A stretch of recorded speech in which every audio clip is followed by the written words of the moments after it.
Hello. अच्छा, इससे दूर। हेलो हेलो, नहीं आ रहा है ना, कुछ है गड़बड़ है। Hello hello.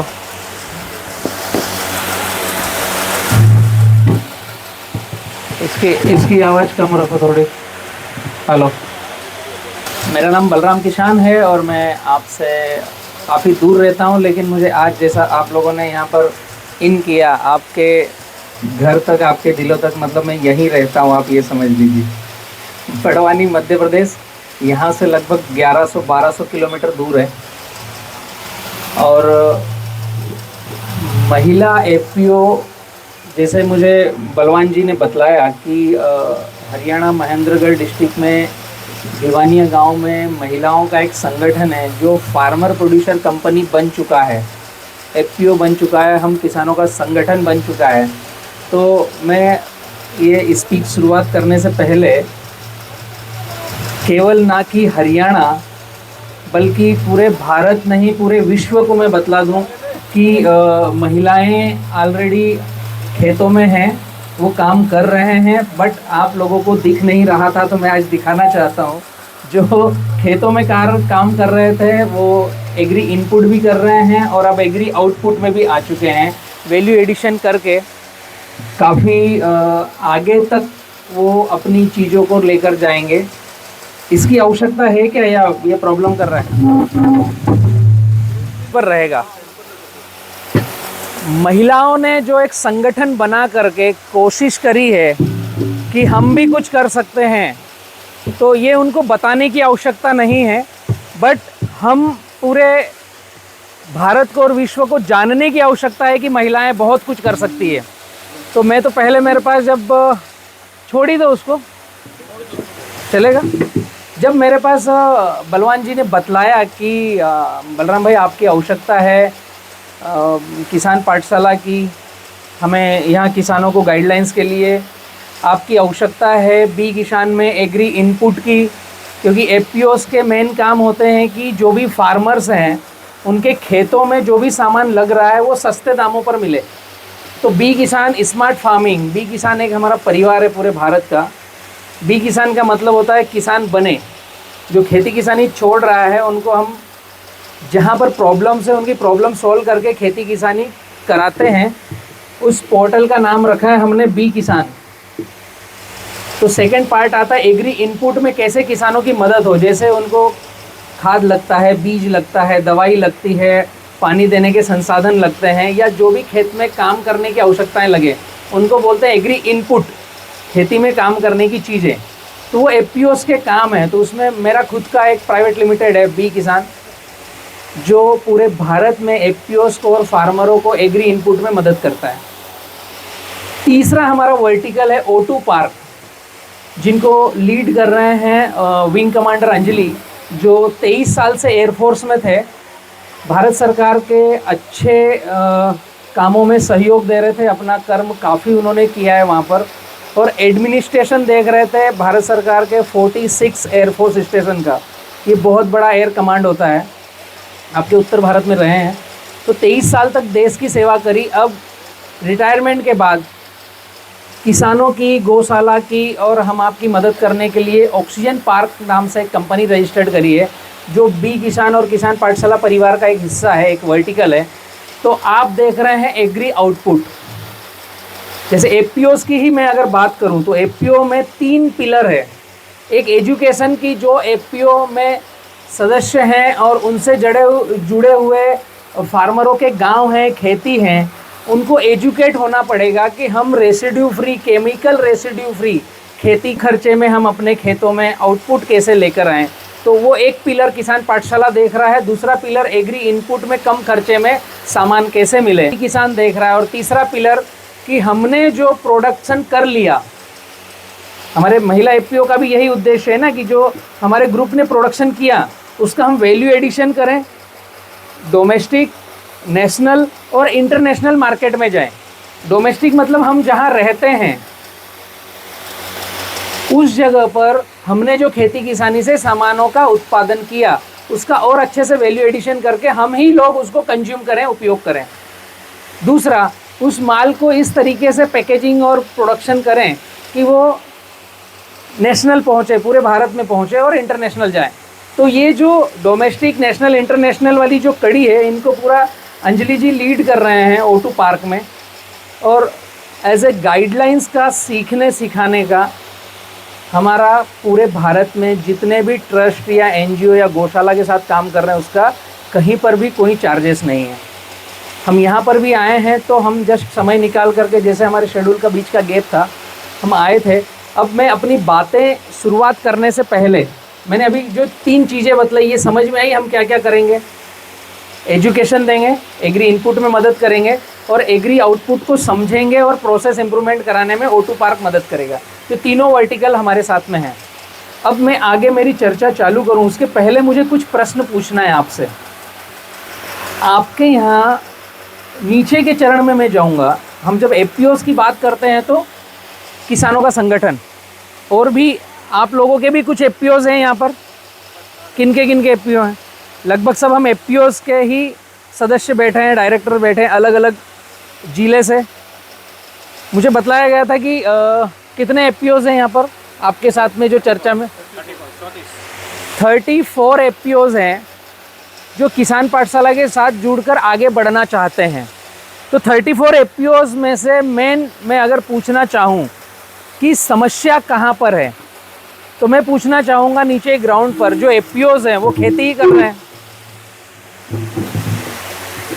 हेलो, ये इधर मुंह रहेगा ना, ऐसा ही करेगा। ये स्पीकर का मुंह मेरे सामने है ना, ये सीटी मारेगा, ये मुझे इधर उधर हिलना पड़ेगा फिर, या तो साउंड उसका कम करना पड़ेगा। तो पहली शुरुआत कहाँ से होती है कि हम जो FPO वाले किसान हैं वो अपनी खेती कौन सी कर रहे हैं और उसमें क्या प्रॉब्लम आ रही है।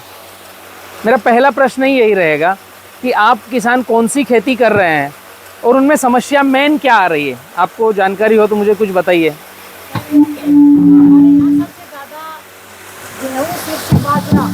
बंद ही कर दो इसको, बंद कर दो। हाँ, शुरुआत से जो हमारे यहाँ खेती हो रही है वह गेहूँ, हाँ, सिरसू, बाजरा, गुआर, ओके, हाँ, और कपास भी देखा मैंने, कॉटन भी देखा, गन्ना भी। आप जितने FPOs वाले हैं इनके बीच में गन्ना भी होगा कहीं ना कहीं। नहीं, हमारे यहाँ गन्ना बहुत कम होता है भाई। हाँ, आप जो आए वहाँ पर गन्ना है, यहाँ पर कम है। इन खेती में मेन समस्या क्या होगी खेती करने की? समस्या तो यही है, जो उत्पादन किसान चाहता है ना उतना हमारे उत्पादन कम आ रहा है। ओके, खर्चे ज़्यादा हो रहे हैं, खर्चा ज़्यादा और उत्पादन कम और खर्चा ज़्यादा। इसको हमें चेंज करना पड़ेगा। किसान खर्च ज़्यादा किसमें? बाजरे के अंदर गोबरेला कीड़ा, वाइट ग्रब की समस्या ज़्यादा है। ओके, और आपके खेती किसानी के खाद, बीज, दवाई में भी खर्चे हो रहे होंगे। मैंने जो कॉटन देखा है तो मुझे मैक्सिमम कॉटन, अभी जिस रास्ते से मैं आया था पूरा लाल होकर के सूख गया है। मुझे एक ही प्लॉट मिला रास्ते में जो हरा भरा था, बाकी के अगर मैंने 10-12 प्लॉट देखे हैं तो उसमें से 8 से 10 प्लॉट ऐसे थे जो कॉटन के सूख चुके थे। केवल उसमें कॉटन था, डंडियाँ थी, मतलब अब उसमें रीफुटा होगा नहीं, अब उसको निकाल करके दूसरी फसल लेना पड़ेगी। तो वो जो फार्मर ने कॉटन उगाया होगा उसका स्प्रे का, फर्टिलाइज़र का, सारा शेड्यूल का खर्चा जब वो आउटपुट देने वाला है, बंद ही कर दो उसको। हेलो हेलो, जो मैंने कपास देखा यहाँ पर, उसकी जो आज की स्थिति थी वो ऐसी थी कि अब निकाल कर दूसरी फसल लगाना है। पहली फसल का पिकिंग आया नहीं, चुनाई आया नहीं, तो वही हुआ ना कि खर्चा ज़्यादा हो गया, उत्पादन कम हो गया। तो उस पर हम थोड़ी सी चर्चा कर लेते हैं। सभी FPOs में, आप जितने भी FPOs के सदस्य हैं, 34 FPO के सदस्य हैं, और बलवान जी को मैं बोलूँगा कि हम 1-on-1 उनसे टॉक करेंगे। अपन हर FPO से एक 24 घंटे में पूरे ही दूंगा आपको, जिसमें अपना ग्रुप पूरा और FPOs के जो डायरेक्टर्स हैं एक 1-on-1 वीडियो कॉल ले करके उनकी प्रॉब्लम्स तो आपने लिख ही लिए, बट उसकी सस्टेनेबिलिटी पर चर्चा करेंगे। बट वो FPO के भी ग्राउंड पर मैं जा रहा हूँ, उसके भी अंदर जा रहा हूँ, खेत में। FPO के जो किसान जुड़े हैं उनके खेत में जा रहा हूँ। अब मैं चर्चा कर रहा हूँ आप लोगों के साथ में कि खेत से सस्टेनेबिलिटी कैसे है। पहली शुरुआत होती है खेत में, हम जो फसल लगा रहे हैं उनमें खर्चे का प्रबंधन कैसे हो। तो हम जो फार्मर अभी तक खेती कर रहे हैं ये एफपीओ की मोरल ड्यूटी है, ये आप लोगों को जानना चाहिए, उनको बताना चाहिए। और जिन्होंने संगठन बना लिए हैं, आपको अपने संगठन की मोरल ड्यूटी है कि हमसे जुड़े हुए जितने किसान हैं उन तक ये एजुकेशन पहुंचाएं कि हम जो खेती कर रहे हैं उसको पहले फ्रेमवर्क में लेकर आएं। जैसे उदाहरण के लिए कि मैं बाजरे की खेती कर रहा हूँ, तो मेरे पास 1 एकड़ का बाजरा है, तो इसमें मुझे बोना कितना बीज है, इसको आगे चलायमान कैसे करना है, पानी कितने लगेंगे, इसमें मैन पावर कितना लगेगा, हार्वेस्टिंग टाइम कब है और ये आउटपुट कितना देगा, यहाँ तक तो हम सब माइंड में रखते हैं। बट मैं इसको बोल रहा हूँ कि पेपर पे लो। और इसके एक कड़ी आगे की अब मैं बात कर रहा हूँ कि हम एफपीओज़ में जितने किसानों ने, अगर उदाहरण के लिए हमारे एफपीओ के 350 फार्मर हैं और जिन गाँवों के ये फार्मर हैं उन गाँव में 3000 फार्मर हैं, ऐसे ही होगा ना। एफपीओ में तो सदस्य की गिनती कम होगी, बट उन गाँवों के किसानों की गिनती तो बहुत ज़्यादा होगी। तो जो किसान सदस्य नहीं भी बना है और वो एफपीओ के साथ में चलना चाहता है, संगठित होकर के, आने वाले समय में यूनिटी का ही काम आगे आने वाला है। तो हमारे पास एफपीओ में डेटा चाहिए कि मेरे फार्मरों ने कितनों ने बाजरा लगाया, कितने एकड़ में लगाया, कौन सी तारीख पे लगाया और उनका आउटपुट कब आएगा, और एवरेजन आउटपुट कितना आएगा कि कितने क्विंटल का उसका केजी, क्विंटल, टन में हमारे पास रिटर्न निकलेगा और किस तारीख में निकलेगा। ये जो भी एफपीओज़ हैं उनकी पहली चरण की पहली सीढ़ी है कि उनसे जुड़े हुए किसान कौन सी खेती कर रहे हैं, वो किस तरह से खेती कर रहे हैं, उनका आउटपुट कौन सी तारीख को आएगा। ये किसान के पास लिखा हुआ तो रहना चाहिए, बट आपके पास एफपीओ में एक डायरी होना चाहिए जहाँ पर लिखा हुआ रहे। पहली शुरुआत यहाँ से होगी। दूसरे चरण में जब ये डेटा आपके पास मेंशन होगा तो हम आगे जा पाएंगे इस डेटा लेकर के। ये डेटा आप बी किसान के पास सबमिट कर सकते हो, इनवाइट कर ले। बाजरे की खेती कितने महीने की है? 3 महीने की, 90 दिन की। अब जो फार्मर, ये बहुत ध्यान से सुनने वाली बात है, जो किसान बाजरे की बोआई कर रहा है, खेत की तैयारी कर ली है, तो वो एटलीस्ट 90 दिन पहले माइंड प्रिपेयर है, खेत में काम चालू हो गया है, तो आपके पास एंट्री 90 दिन पहले होनी चाहिए कि रमेश भिवानिया 3 एकड़ बाजरा, वेराइटी, तरीका क्या, और ये निकलेगा कब और अनुमानित कितना। तो हम एटलीस्ट 90 दिन पहले बायर को ढूंढने के लिए हम तैयार हो जाएंगे। ये बहुत बड़ी लाइन है। ये लाइन अगर हमारे पास नहीं है तो हम कहीं ना कहीं अनकनेक्ट हैं मार्केट से। मार्केट को चाहिए क्या? मेरे पास दुबई का एक प्रपोजल है जो 2 साल पहले आया था। इसके लिए मैंने काफ़ी किसानों को चर्चा करी, मैं आपके साथ भी फिर भी चर्चा कर रहा हूँ। बहुत सारे संगठनों को मैंने गुजरात में जोड़ दिया है, आप भी सुनिए। हिंदुस्तान में, पूरे भारत में पानी है, वेदर अच्छा है और सभी तरह की क्लाइमेट और फसलें होती है। बट हिंदुस्तान के बाहर काफ़ी ऐसे देश है जहाँ बारिश ही नहीं होती। UAE, gulf country, Iran, Iraq, Oman, Kazakhstan, Dubai, Afghanistan, यहाँ बारिश होती नहीं है, तो रेत है केवल, और बहुत कम अनाज या फसलें होती नहीं है। तो उन्होंने एक लिस्ट बना कर रखी है, 365 दिन कुछ उनको सामान चाहिए। वो लिस्ट आपके पास मैं भेज दूंगा। सिंपल सा काम है कि हम क्या कर रहे हैं, वो कब आएगा, 90 दिन पहले पता चलेगा, तो हम उस बायर को इत्तला कर सकते हैं कि मेरे पास इस फ्लो में इतने टन में ये आउटपुट आ रहा है कि आप ले रहे हो, वरना हम दूसरे को देते हैं। हम 10 लोगों को ये डेटा भेजेंगे तो एक निश्चित आएगा, क्योंकि बायर को क्या चाहिए, क्वालिटी, क्वांटिटी और कंटिन्यूटी। ये 3 चीज़ का डेटा आपके पास से गया तो वो आपके यहीं भिवानिया में ही आकर बैठेगा, यहीं रहेगा। क्योंकि जितना हमें खेती से उत्पाद पका करके उसको बेच करके 2 पैसे की आवश्यकता है हमारे परिवार को चलाने के लिए, इससे ज़्यादा व्यापारी को हमसे माल खरीद करके बेचने में, ट्रेडिंग करने में जो 2 पैसा मिलेगा, उससे उसका घर चलेगा, उसकी ज़्यादा नीड है। क्योंकि हम अन्नदाता, हम अन्न उगा लेते हैं और पेट भर लेते हैं, इतना भी हमसे हुआ और बहुत ज़्यादा इनकम नहीं तो भी हम सर्वाइव कर लेते हैं। बट जो ट्रेडर है वो उसी में सर्वाइव करेगा कि उसने इधर से माल खरीदा और इधर बेचा और इधर 2 पैसे बने। तो अगर उसके पास माल खरीदने को अच्छी जगह नहीं है तो वो भी ढूंढता रहता है। अब ये बहुत बड़ी विडंबना है, काफ़ी सारे व्यापारियों ने हमें बोला है कि हमें एक ही जगह क्वालिटी, क्वांटिटी, कंटिन्यूटी नहीं मिल रही है। अगर मैं आपके एफपीओ की बात करूं, आप भी किसी एफपीओ से जुड़े हैं, मुझे कौन सी फसलें होती है आपके क्षेत्र में? गेहूँ होता है, गेहूँ होता है, गन्ना होता है, गन्ना होता है, पेटी होती है। पेड़ी होती है। अगर मैं चावल की बात करूं कि आपके एफपीओ से कितने फार्मर जुड़े हैं, उन्होंने कितने एकड़ के चावल लगाए हैं, वो कब आउटपुट होगा और उनकी प्रोसेस क्या केमिकल रेसिड्यू फ्री है, और लास्ट में उनका डेटा कि इतने टन में चावल हमारा इतना केमिकल रेसिड्यू फ्री है, ये हमारे एफपीओ के पास होगा, तो हम दूसरे ही दिन एक सीड भेजेंगे और तीसरे दिन आपके पास बायर आ जाएगा। छोटी सी लाइन है, बट उसको क्रमबद्ध करना है। तो मैं क्रमबद्ध करना चाहता हूँ आपकी खेती में। यहाँ तक समझ में आया ना कि हमें फार्मिंग कितनी हो रही है, ये सारे एफपीओस को चाहिए।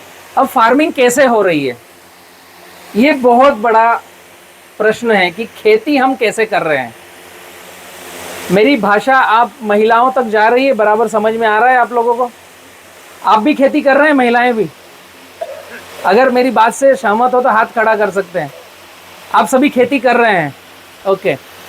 वो हरियाणवी आती नहीं ना, इसलिए तो पहुंच तो रही होगी हिंदी आप तक। अब मुद्दा ये है कि खेती करना कैसे है। खेती में मार्केट में जो पैसा जाता है वो 3 चीज़ों पर जाता है, बीज, दवाई और खाद। 3 चीज़ों पर मार्केट में पैसा जाता है। तो बीज का सिलेक्शन, जिस एफपीओ से जुड़े हो, हमें अगले 3 महीने बाद जो चीज़ बोनी है वो पहले ही बताओ कि हम अगले 3 महीने 6 महीने में ये फसलें बोने वाले हैं। ये हम किसानों का मोरल डाइट है कि हम जिस एफपीओ से जुड़े हैं उनको लिखवाएं कि हम अगले 3 महीने 6 महीने 12 महीने में कौन सी फसल बोएंगे, कितना बोएंगे, ताकि वो एक ऑडिट फॉर्म टाइप लिख करके रखें कि मेरे संगठन में कौन कौन से बीज की आवश्यकता है। आप ये जब लिख कर रखेंगे और हम तक भेजेंगे, या आप खुद भी यहाँ अप्रोच करेंगे सीड वालों से, तो उनको एक हम डेटा दे सकते हैं कि मेरे एफपीओ की ये रिक्वायरमेंट है, इतनी संख्या इस बीज की है। तो जब हम साइज़ में बीज बुलाते हैं तो रेट कम हो जाता है, क्वालिटी मिल जाती है, हम बार्गेनिंग कर सकते हैं, बार्गेनिंग पावर में आ सकते हैं। एग्री इनपुट यहीं से चालू होता है। दूसरा, दवाई और खाद। तो 2 चीज़ें तो मैं आज आपको ये बता के जाने वाला हूँ। आपके एफपीओ में भी आप कंटिन्यू ब्रॉडकास्ट कर सकते हो, जितने एफपीओ वाले हैं।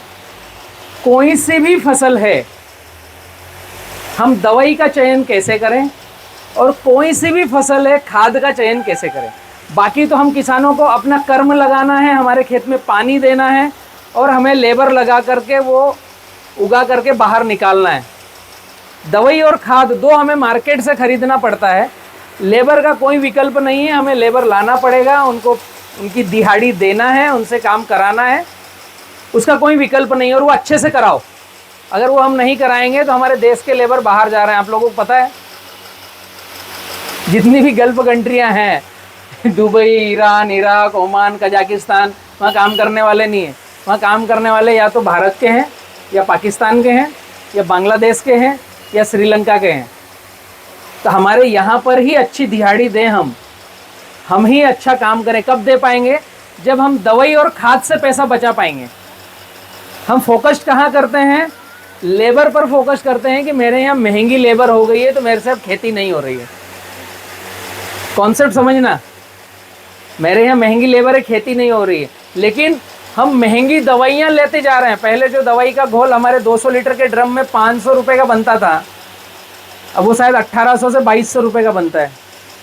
चावल में कौन सी दवाई डालते हैं, मतलब जो भी डालते हैं, नाम की ज़रूरत नहीं है, उसका पैसा 200 लीटर कोठी का, एक तो फंगीसाइड, एक रस चूसक कीटों को मारने भगाने के लिए, एक टॉनिक, फंगीसाइड, एक्रीसाइड, टॉनिक, इंसेक्टिसाइड, ये 3 से 4 कॉम्बिनेशन। इसके साथ में फिर कोई सा खाद 19 तो वो जो 200 लीटर की कोठी है उसकी कास्ट बन जाती है 2000 से 2200-2500 रुपये तक। तो उस 200 रुपये के पानी को जो हम छिड़काव करते हैं खेतों में, उसकी कास्ट को कम करने की बजाय हम बोलते हैं कि मेरे यहाँ पहले मजदूर आते थे 250 रुपये में, अब 300 रुपये मांग रहे हैं। और हम उस कारण से वो 25-50 रुपये कम करने के कारण से समय पर स्प्रे नहीं कर पाते हैं, फिर कितनी भी महंगी दवाई ला करके करेंगे तो दवाई का असर कम होता है। जिस टाइम पर, जिस समय पर खेत में जब काम करना है उस समय आपके पास कर्मचारी होने चाहिए। ये 1 एकड़ का हमारा खेत अगर हम फैक्ट्री समझकर करें तो फैक्ट्री 365 दिन चलती है, 365 दिन बिजली का बिल आता है और 365 दिन का वो रेवेन्यू मॉडल जोड़ते हैं। हम खेत में 365 दिन नहीं जोड़ते हैं कि मेरे खेत में किस दिन मुझे स्प्रे करना है, उस दिन मजदूर चाहिए, मतलब चाहिए। ये अगर कैलकुलेशन हमने माइंड सेट कर लिया, हम 1 एकड़ से प्रोडक्शन कर रहे हैं ना, कुछ माल पैदा कर रहे हैं, कुछ माल उगा रहे हैं, तो उसको फैक्ट्री समझ करके उगाएंगे और उसका लेखा जोखा रखेंगे तो जो व्यापारी आपसे माल खरीदने आएगा उसको आप बता पाओगे कि मैंने इतना पसीना, इतना पैसा, इतना कर्म मैंने किया है, ये मेरी 1 केजी उपज की कीमत है। अगर मैंने चावल 1 केजी उपज 35 रुपए में किया है तो मैं उसको 34 में कैसे बेचूंगा? नहीं बेच पाएंगे ना। हम आंख में आंख मिला करके बोल पाएंगे जब हमारे पास लिखा हुआ रहेगा। ये जिसने माइक बनाया, ये जो भी कंपनी है, उसने माइक बनाने में जितना पैसा लगाया, उदाहरण के लिए इसको 700 रुपये लगे होंगे, तो 650 में देगा? हम दे देते हैं, हम किसान हैं, हम क्योंकि जोड़ते ही नहीं है। हम अपने खेत को कभी प्राइवेट लिमिटेड कंपनी मानते ही नहीं है। हमें गेहूं पकाने में भले ही 5,000 रुपये क्विंटल का खर्चा हो, हम 2,000 रुपये क्विंटल में दे देते हैं क्योंकि गवर्नमेंट ने MSP तय कर रखी है। तो उसकी ज़रूरत नहीं है। जब आप ये डेटा लिखोगे और पैसा कहाँ कम कर